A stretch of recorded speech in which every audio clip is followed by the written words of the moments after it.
тілден тілге көшіргенде бүтін мәғіне тулайым соқлана деп әйтеп булама?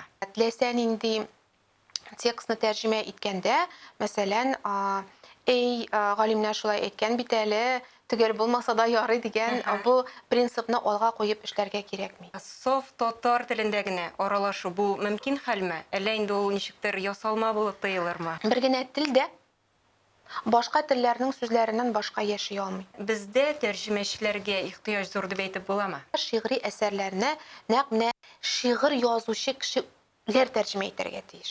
Мәсәлән, мин филолог, минем өчен IT өлкәне тәрҗемә итү бик авыр, биологияны тәрҗемә. Әлбәттә, ул шул өлкәнең туярга тиеш. Пушкинның татар телендә яңгыравы бу матур күренешме? Татсофтны кем өчен төзегәнне?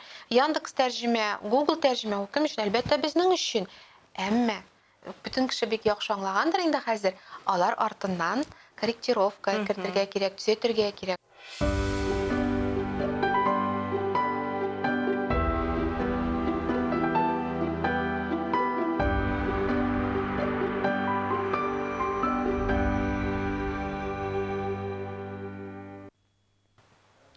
Хәерле көн, хөрмәтле тамашачылар. Татарстан 24 каналында турыдан-туры эфирда мәдәни агарту тапшыруы. Барыгызга да матур һәм уңышлы көн теләп, сезне сәламлыйм мин, Гөлүсә Сыңгатуллина.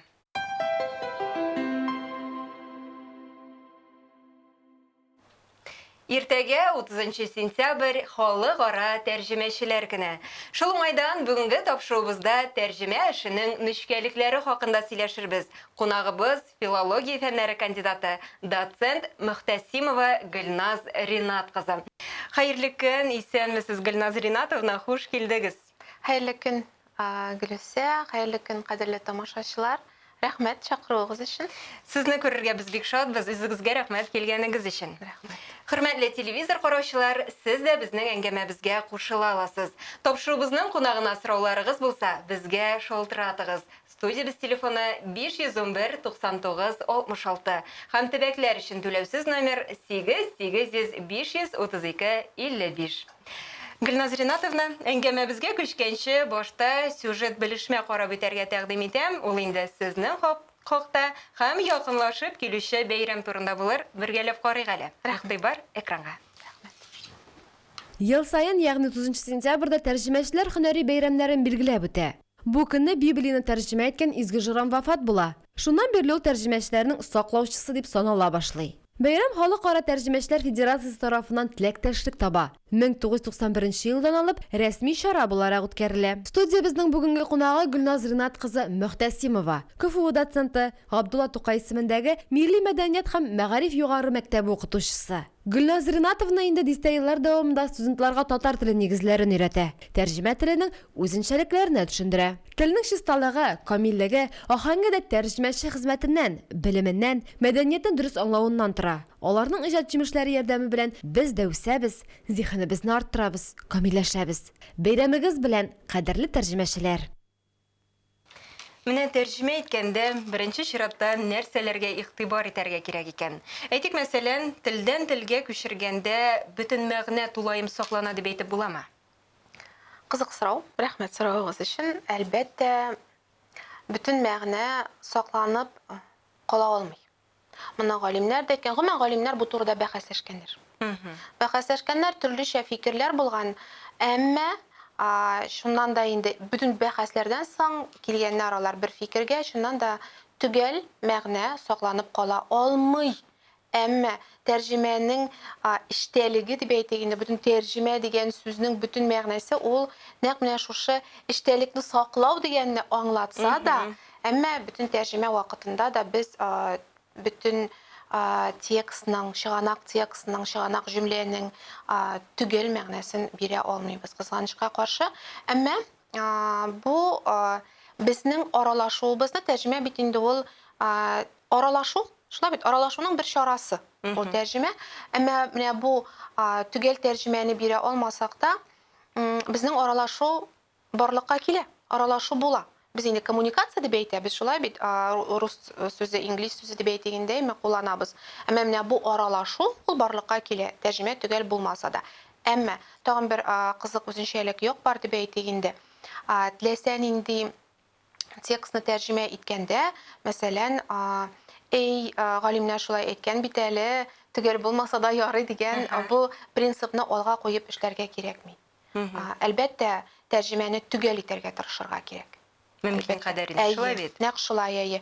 Мәсәлән, әгәр дә тәрҗемә төгәл булмаса, шул ук юридик текстлар, медицинага караган текстлар төгәл булмаса ни булыр иде? Минемчә, менә бу очракта әлбәттә безнең тәрҗемәчеләребез инде бу төгәллек, ике тел арасындагы мәгънәне саклап калырга тырышу, аларның максаты дип әйтик. Алар шуңа омтылалар, шулай тәрҗемә итәргә тиешләр. Оннан соң бит инде без көндәлек тормышта фикеребез дөрес, төгәл барып җитсен дип, менә инде шуннан да рус сүзләрен дә кыстырабыз. Монда инде төрле сәбәпләр дә бардыр. Бәлки инде кайбер вакытта без сүзнең дөрес тәрҗемәсен белмибездер. Бәлки кайбер вакытта инде ул сүз сөйләм теленә дә ятмаска мөмкин. Менә шулай да саф татар телендә генә аралашу бу мөмкин хәлме? Әллә инде ул ничектер ясалма булып тоелырмы? Минем фикерем, минемчә, әлбәттә, без ул алынма сүзләрдән качалмыйбыз. Ул алынма сүзләрдән качалмыйбыз. Сез әйткәнчә, аларның кайберләренең әлбәттә безнең телебездә, безнең туган телебездә, әлбәттә аларның тәрҗемәләре дә юк. Мәсәлән, шул ук директор дигән сүзнең әйме. Бәлки кайберләре искергән сүзләрдер. Дөрес, алай да булырга мөмкин, бик мөмкин, алай да булырга мөмкин. Әмма бер генә телдә башка телләрнең сүзләреннән башка яши алмый. Шул ук, мәсәлән, түрк телен алыйк, башкорт телен алыйк, рус телен алыйк, инглиз телен алыйк. Аларның бөтенесендә дә башка телләрдән кергән сүзләр яши. Шул ук латин теленнән кергән сүзләр, грек теленнән кергән сүзләр. Алар бик күп. Алар бик күп һәм без алардан качып кутыла да алмыйбыз. Бу әлбәттә бер ягы. Әмма икенче бер ягы да бар. Мәсәлән, бу исемнәр турында шундый сүз булды. Шулай бит, әмма телне чуарлап, рус фигыльләрен, рус сыйфатларын катыштырып сөйләшү, монсы инде менә икенче мәсьәлә. Икенче мәсьәлә һәм әлбәттә ул телне чуарлау, бу чыннан да инде телнең тәрҗемәсен белмәү дигәнне аңлата. Бу әлбәттә моннан качарга кирәк сөйләшкәндә. Мөмкин кадәр язмаларда, сөйләшкәндә качарга кирәк. Әгәр дә инде фикереңне гел татар сүзләре белән генә белдерә алмыйм дип әйтсәң, ничисең инде кушасың? Инде аралашырга кирәк, шулай бит? Аралашырга кирәк. Безнең максатыбыз икән аралашу, ул вакытта инде катыштырасың. Оннан соң, мәсәлән, бер үк текстны төрле тәрҗемәчегә биргәч, билгеле бит инде нәтиҗә төрле булырга мөмкин. Ничек уйлыйсыз, бу нәрсәгә бәйле икән? Бу инде әлбәттә беренче чиратта тәрҗемәченең белеменә килеп тоташа торгандыр. Менә тәрҗемәнең аның ниндидер төп кагыйдәләре, шул вакытта тәртибе бармы? Әлбәттә бар. Әлбәттә бар, монда бу менә сорауыгызга җавапны... Бу бик катлаулы сорау. Дөрес әйтәсез, чыннан да шулай, чөнки тәрҗемәләрнең төрләре күп. Бар язма тәрҗемә, бар телдән тәрҗемә. Телдән тәрҗемәнең үзенең үзенчәлекләре бар. Язма тәрҗемәнең тагын үзенең үзенчәлекләре бар. Язма тәрҗемә ул җиңелрәк. Шулай бит, безгә мәсәлән бер вакыт бирелә, шул вакыт аралыгында мин тәрҗемә итеп бетергә тиеш. Шулай бит, яки башка тәрҗемәче тәрҗемә итеп бетергә тиеш. Телдән тәрҗемә. Телдән тәрҗемәнең дә берничә төре бар. Телдән тәрҗемә ул синхрон тәрҗемә. Аның бик үзенчәлекле яклары бар. Мәсәлән, тагын шундый пышылдап тәрҗемә итү бар. Шулай бит, ул да тәрҗемәнең бер үзенчәлеге.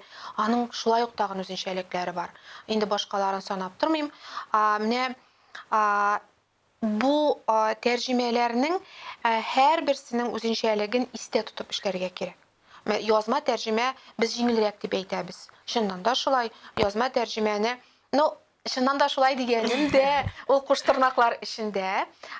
Чөнки язма тәрҗемәнең дә үз авырлыклары бар. Мәсәлән, шул ук мәкаләләр очрый икән әдәби тәрҗемәдә, текстта аны ничек бирергә кирәк? Фразеологизмнар очрый икән, аны ничек бирергә кирәк? Шул ук кеше исемнәре очрый икән, ниндидер географик атамалар очрый икән. Әгәр аларның безнең телебездә турдан-туры эквиваленты булмаса, ничек бирергә кирәк? Ничек бирү уңайлы? Мәсәлән, шул ук төс атамалары. Татар, без әле рус теленең русчадан татарчага тәрҗемәне генә карасак та, рус телендәге без әйтәбез төсләрнең исемнәре, атамалары күбрәк. Бу нәкъ шулай. Бу нәкъ шулай. Безнең телебездә ярлы түгел. Бездә дә төс атамалары бар. Бик күп төрләре бар. Әмма менә мәсәлән, пурпурно-красный. Ничек тәрҗемә итәргә? Ничек тәрҗемә итәргә? Без ул төсләрне, төс атамаларын нәкъ шулай итеп кулланмыйбыз да кебек, әйме?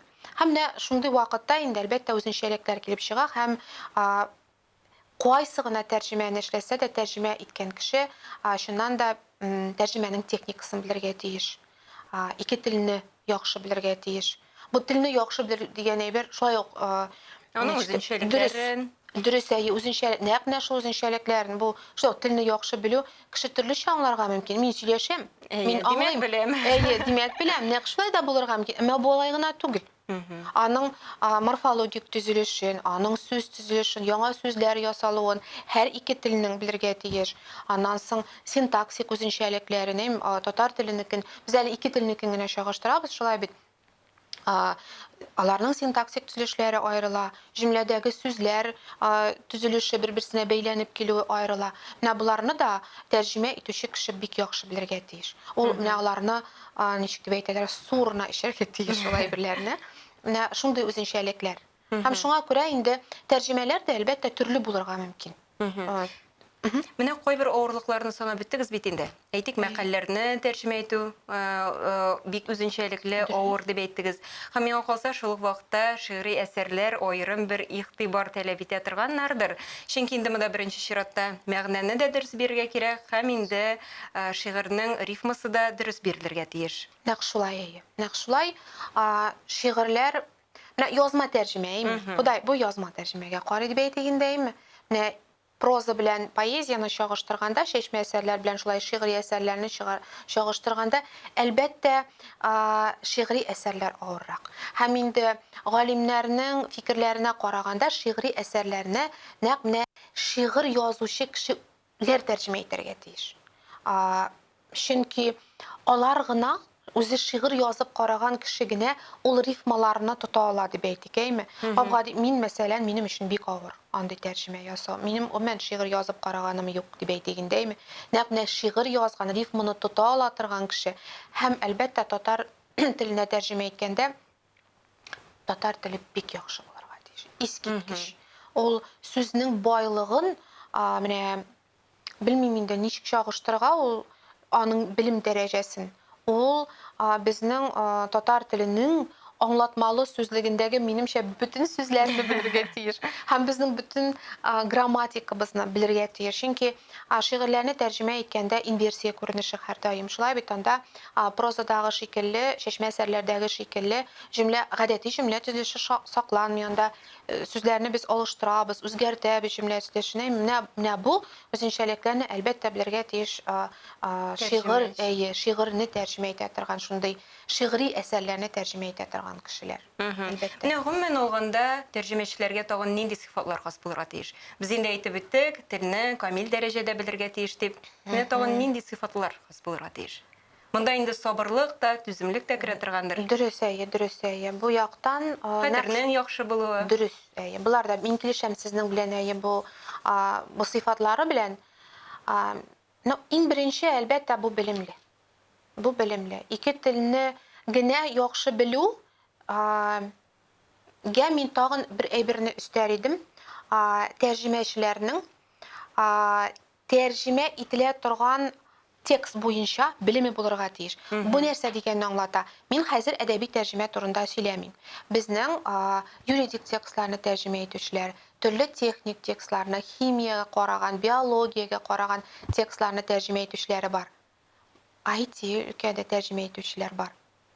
Бу өлкәдә аларның белеме булырга тиеш. Нәкъ менә шушы белгечләр тәрҗемә итәргә тиеш аны. Мәсәлән, мин филолог, минем өчен IT өлкәне тәрҗемә итү бик авыр, биологияны тәрҗемә. Әлбәттә, ул шул өлкәнең туярга тиеш. Уларның ишендә шул өлкәнең дөрес кайнарга тиеш, дөрес әйтәсез. Менә бу да бик мөһим. Аннан соң тагын бер кирәкле үзенчәлек ул да булса тәрҗемәчеләрнең дөньяны тануы булырга тиеш. Дөньяви белемнәре һәр яклы булыр. Менә һәр яклы шундый киң белемле булырга тиеш. Ул мәсәлән ничек дип әйтим инде, безнең журналистлар, тәрҗемәчеләр, бар бит инде. Аларның шы кысаларга гына сыймаска тиеш белемнәре, то есть аларның дөньяга карашлары, менә бу дөньяви белемнәре булырга тиеш дип әйтим инде. Менә бу белемнәре дә, бу да бик мөһим. Һәр яклы белемнәре булырга тиеш. Менә без бит инде ике телле республикада яшибез. Менә бездә тәрҗемәчеләргә ихтыяҗ зур дип әйтеп буламы? Рәхмәт сорауыгыз өчен. Шулай ук бер караганда җиңел дә, бер караганда катылы да сорау. Чөнки бар дип әйтәсем килә. Ихтыяҗ бар дип әйтәсем килә. Ни өчен шулай дип әйтәм? Чөнки менә татарча сайтларда утырганда, татарча материал эзләгәндә, татарча төрле оешмаларның сайтларына кергәндә, аннан соң инде безнең көндәлек тормышыбыздагы, безнең менә матбугат турында һәр вакыт бу хаталарны күрсәтеп баралар, шулай бит инде Илмә такталарында. Дөрес, илмә тактарындагы менә бу хаталар нәрсәне күрсәтә? Әлбәттә, бу тәрҗемәчеләрнең җитешеп бетмәвен күрсәтәдер дип уйлыйм. Нәрсә инде? Кирәклеге турында сөйли. Әлбәттә, кирәклеге турында сөйли. Шуңа күрә мин тәрҗемәчеләр Татарстанга кирәктер дип уйлыйм. Аннан соң бит әле без еш кына текстлар белән эшләгәндә интернетка да мөрәҗәгать итәбез. Менә анда төгәл мәгълүмат, төгәл тәрҗемә алып буламы? Ул инде кайбер очракларда урынлыдыр, аннан файдалану. Әле инде шулай да сүзлекләргә мөрәҗәгать итсәк, хәерлерәк булырмы? Тәрҗемә вакытында бүтән сүзлекләргә мөрәҗәгать итәргә кирәк. Бүтән сүзлекләргә, хәзер без аны тагын да сайларбыз. Әлбәттә, сезнең сорауыгыз бу интернет тәрҗемә дигәндә, сез Google-га мөрәҗәгать итәбез. Яндекстагы тәрҗемә, Татсофтагы тәрҗемә турында. Нәме Татсофт бар безнең име? Кирәк. Әлбәттә кирәк. Ул кем өчен соң? Ул программалар кем өчен? Татсофтны кем өчен төзегәннәр? Яндекс тәрҗемә, Google тәрҗемә ул кем өчен? Әлбәттә безнең өчен. Әмма бүтән кеше бик яхшы аңлагандыр инде хәзер. Алар артыннан корректировка кертергә кирәк, төзәтергә кирәк, шулай бит. Менә бу очракта инде күрәс, менә бу очракта телне тәрҗемәченең яки бу тәрҗемәне эшләгән кешенең телне яхшы белүе сорала, шулай бит. Татар телен яхшы белүе сорала менә бу очракта, чөнки ул аны төзәтергә тиеш була. Әлбәттә, анда хаталар бар. Димәк, безнең әле эшләргә, камилләшергә алга таба урын бар. Янәк шулай. Һәм сүзлекләргә дә мөрәҗәгать итәргә кирәк. Нинди сүзлекләр? Мин, мәсәлән, безнең Фәннәр академиясендә Татзет сайтында шундый Татзет дигән үзе бер сайтмы дип әйтим инде мин аны. Без һәр вакыт шунда мөрәҗәгать итәбез студентлар белән. Анда бүтән төрле сүзлекләр килеп чыга. Һәм ул бик уңайлы. Сүзне кертәсең, сүзнең татарча бүтән мәгънәләрен бирә. Чөнки анда аңлатмалы сүзлек кертелгән, татар теленең ничә томлык аңлатмалы сүзлеге кертелгән. Анда шулай ук ул бу сүзнең диалектологик мәгънәләрен күрсәтә. Аннан соң анда кертелгән русча татарча сүзлек бу сүзнең русча мәгънәсен бирә. Русча мәгънәсен хәтта берничә елгы сүзлек кертелгән төрле мәгънәләрен бирә. Менә тәрҗемә иткәндә менә бу сүзлекләргә дә мөрәҗәгать итәргә. Никадәр мәгълүмат алып була икән. Әлбәттә. Бу һәм бик кирәк. Нәкъ шулай эшләргә дә кирәк. Аңлатмалы сүзлеккә дә мөрәҗәгать итәргә кирәк. Чөнки бер сүзнең берничә мәгънәсе бар. Һәм ул сүз рус теленә тәрҗемә ителгәндә төрлечә тәрҗемә ителә. Бездә курсларга килгән кешеләр дип әйтегендә, ана теле проекты турында ишеткәнегез бар бит, инде бүтән кешенең ишеткәне бардыр дип уйлыйм инде. Анда шөгыльләнә торган кешеләр шулай каптырып сорыйлар, ничә инде бу сүз башка төрле тәрҗемә ителә. Юк, без әйтәбез, бу контекстта, шушы җөмләдә ул нәкъ башка төрле тәрҗемә ителә. Менә шундый үзенчәлекләре бар һәм әлбәттә буларны сүзлекләргә мөрәҗәгать итмичә һәм эшләргә мөмкин дә түгел. Аннан соң бит тәрҗемәчелек өлкәсендә язучылар берлеге дә зур эшләр башкара. Хәзер әйтегез, шул хакта сюжет карап үтик әле. Игътибар экранга. Татарстанның язучылар берлеге кысаларында әдәби тәрҗемә үзәге эшли. Бу хакта берлекнең рәисе үзе Ркаил Зайдулла сөйли. Былтыр ачтык Язучылар союзы каршында әдәби тәрҗемә үзәге һәм ул бик хәзер уңышлы эшләп китте. Biz менә якутлар белән бик дустана яшибез. Анда инде безнең татар поэзиясе антологиясе, татар прозасы антологиясе чыкты. Һәм киресенчә якут поэзиясе, якут прозасы антологиясе без Казанда нәшр иттек һәм менә хәзер балалар әдәбияты антологиясын әзерлибез. Якутныкын, алар татарныкын әлбәттә. Шулай ук без Мәскәүдә менә чыгарга җыенабыз. Инде ул типография чыгып китте. Мөхәммәд Мәхдиевнең Тырналар төшкән җирдә русча тәрҗемәсе, аны кызы Гәүһәр Хәсәнова тәрҗемә итте. Һәм Әхәт Гафарның хикәяләре рус телендә шулай ук Мәскәүдә чыгачак. Һәм татар хикәясе 21 гасыр, татар прозасы антологиясе дип атарга да була. Ул дөньяга нәшр ителәчәк. Һәм Төркиядә инде татар хикәяләр антологиясе шул форматта Төркиядә Анкараның Хаҗа дигән нәшриятында басылып чыкты. Алла бирса, без 30-нда менә шу тәрҗемәчеләр көнендә аны тәкъдир итәчәкбез. Ягъни презентациясе булачак. Татар әдипләренең әсәрләре үзебездә генә түгел, чит илләрдә пайда булуы үзе бер зур вакыйга. Без хезмәттәшлек итәбез хәзер менә казаклар белән, азәрбайҗаннар белән, һәм безнең менә шу Идел Урал буендагы республикалар белән. Шуңа күрә тәрҗемәче бара. Хәзерге татар шагыйрьләренең җыентыгы шулай ук русча тәрҗемә ителгән һәм тиздән ул дөньяга да чыгачак. Ә без исә бу хезмәтләрнең якын арада китап кибеты киштәләрендә, китапханәләрдә күренүен көтеп калабыз. Чыннан да язучылар берлеге дә шактый саллы эшләр башкара, шулай бит? Дөрес. Менә аннан соң тарихка әйләнеп кайтсак, безнең Тукаебыз бит инде рус классикларының әсәрләрен татар теленә тәрҗемә иткән. Менә ничек уйлыйсыз, рус телен яхшы аңлаган татар милләте өчен бу дөрес гамәлме? Әйтик, мәсәлән, Пушкинның татар телендә яңгыравы, бу матур күренешме? Рәхмәт сорагыгыз өчен. Минемчә, матур күренеш. Мин кирәк дип уйлыйм. Чөнки ни өчен әле менә иң күп укыла торган китаплар арасында махсус килеп карадым. Мәсәлән, Коръән, Библия, Гарри Поттер, Дон Кихот. Булар ни өчен татар телендә яңгырамаска тиешләр? Әлбәттә, кайсы бирләре башка телләрдән, әмма без рус теленнән алып тәрҗемә итәбез гадәттә шулай бит, әмма минемчә алар яңгырарга тиеш.